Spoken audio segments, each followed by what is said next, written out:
Comment survivre face au traumatisme? Comment survivre au stress post-traumatique? Comment gérer le stress post-traumatique? Bienvenue, la famille des êtres humains, des gens super dynamiques. Ici, Dr Doc Polyvalent, Oumarou Ousmane, écrivain, hypnothérapeute et coach sur divers sujets. Je me suis engagé à encourager les gens, même quand je suis triste. Je me suis aussi engagé à dévoiler aux gens les secrets des gens qui réussissent le plus, les secrets de productivité, les secrets des sciences avancées, les secrets de la loi de la nature pour aider les gens à mieux réaliser leurs rêves. Je me suis aussi engagé à sensibiliser pour soutenir les vraies victimes. Et aujourd'hui, je vais parler de comment gérer le stress post-traumatique. D'abord, je vais commencer par parler d'un point qui me tient à cœur. Nous vivons dans une société où les gens sont manipulés par les coachs, les experts, les dirigeants, etc. Avant, on accusait le gouvernement de manipuler les gens. Maintenant, il y a même des coachs qui manipulent les gens. Des coachs, certains pseudo-coachs. Moi, je suis un coach thérapeute, mais moi, je ne suis pas de ces cas. Il y a des coachs qui, je sais pas, certains coachs le font exprès ou ils sont victimes de manipulations eux aussi.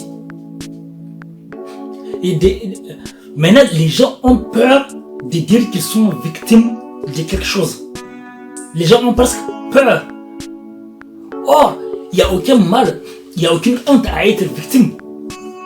Tant qu'on essaie de s'en sortir, ce qui peut être négatif, c'est être victime volontaire. Une victime qui ne cherche pas à s'en sortir. Là, en ce moment, ça peut être une honte. Mais quand tu es une victime qui n'a rien demandé, qui essaie de s'en sortir, il n'y a aucune honte. Dès que tu commences à parler de ton cas, les gens vont commencer à dire victimisation, faut pas victimisation, proactivité. Je suis bien placé pour parler de proactivité.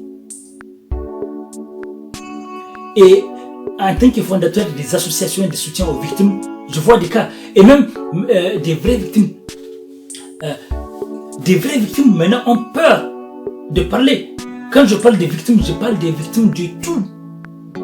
Que ce soit des hommes, des femmes sur divers sujets. Ça peut être victime de traitements différents, d'injustice au travail, dans la famille, quelque part, à l'école, un peu partout, à la fac. Donc, c'est ça, dans les institutions de l'État ou autre chose. Dans des associations, je parle de tout. Mais beaucoup de gens ont peur. Donc, ce que beaucoup de gens ne savent pas, c'est que maintenant,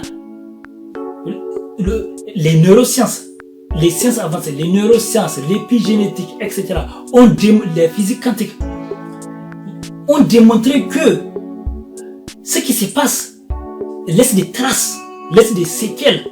D'ailleurs, on a même démontré que les enfants victimes des traumas, les enfants descendants des gens victimes des traumatismes ont hérité des gènes.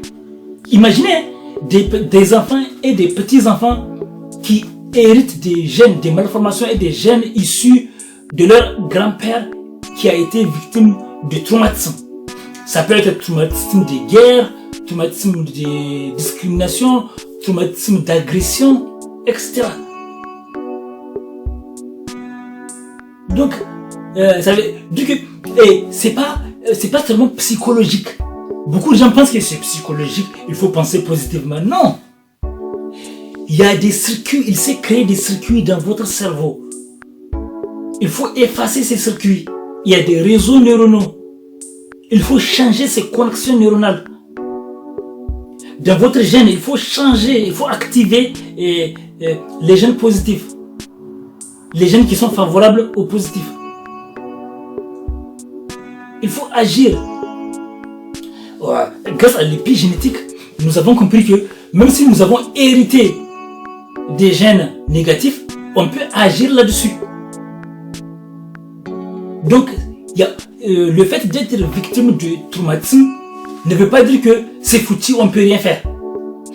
Avant, beaucoup de gens pensaient que parce que de leur famille, les gens n'ont pas eu du succès ou n'ont pas été brillants, ou parce que de leur famille, les gens ont eu une maladie spécifique, ils ont l'impression que eux aussi, ils ont l'impression que ça va être une fatalité pour eux. Ils ont l'impression que eux aussi, ils vont développer cette maladie. Or, grâce à l'épigénétique, à la physique quantique et aux neurosciences, nous avons compris que nous pouvons agir. Déjà, grâce à la neuroplasticité du cerveau, nous pouvons changer les connexions neuronales de notre cerveau. Nous pouvons changer les circuits. Et grâce à l'épigénétique, nous avons su que nous pouvons agir sur nos gènes. Etc. Et la physique quantique aussi nous a apporté des choses par rapport à nos illusions. Par rapport à ce qu'on pense de la réalité. Ce qu'on croit connaître n'est pas la vérité. On ne voit pas la vie de la même façon que les autres. Et ce qu'on croit et que nous sommes guidés par l'inconscient et l'apparence. Nous pensons que nous agissons avec conscience, mais c'est faux. En réalité, nous sommes guidés par notre inconscient et par notre conditionnement. Si tu ne prends pas conscience de ça, comment peux-tu avancer? Comment peut-on avancer si on ignore ça, si on néglige? Parce que si on néglige, si par exemple, moi par exemple, j'ai été traumatisé par des décès précoces dans ma famille. J'ai été traumatisé par ça. Donc, que je le veux ou pas, puisque je ne suis pas une pierre. Même une pierre, elle ne parle pas. Peut-être elle aussi, elle a des cicatrices. Même une pierre, quand tu la frappes ou quand tu passes des choses, elle a des cicatrices. Donc les décès ont laissé des traces dans ma vie. Des traces. Mais il faut que j'agisse pour effacer les traces. Parce que ça pousse à agir en fonction de ses peurs.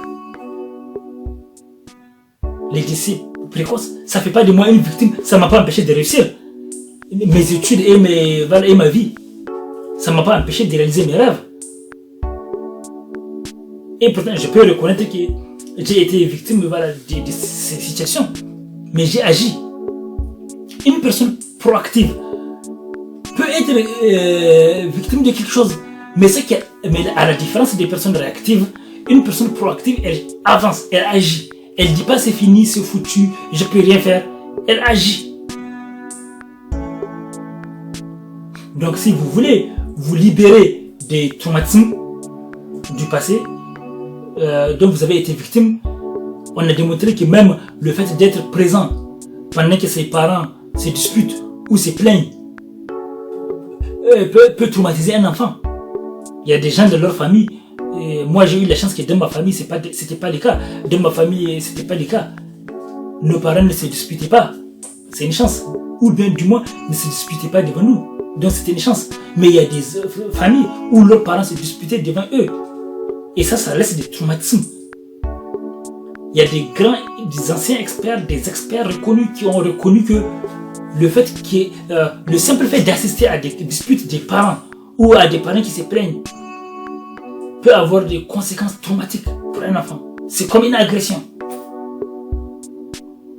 Après, on est étonné quand on voit des... Je ne dis pas que je ne donne pas des excuses à ces gens.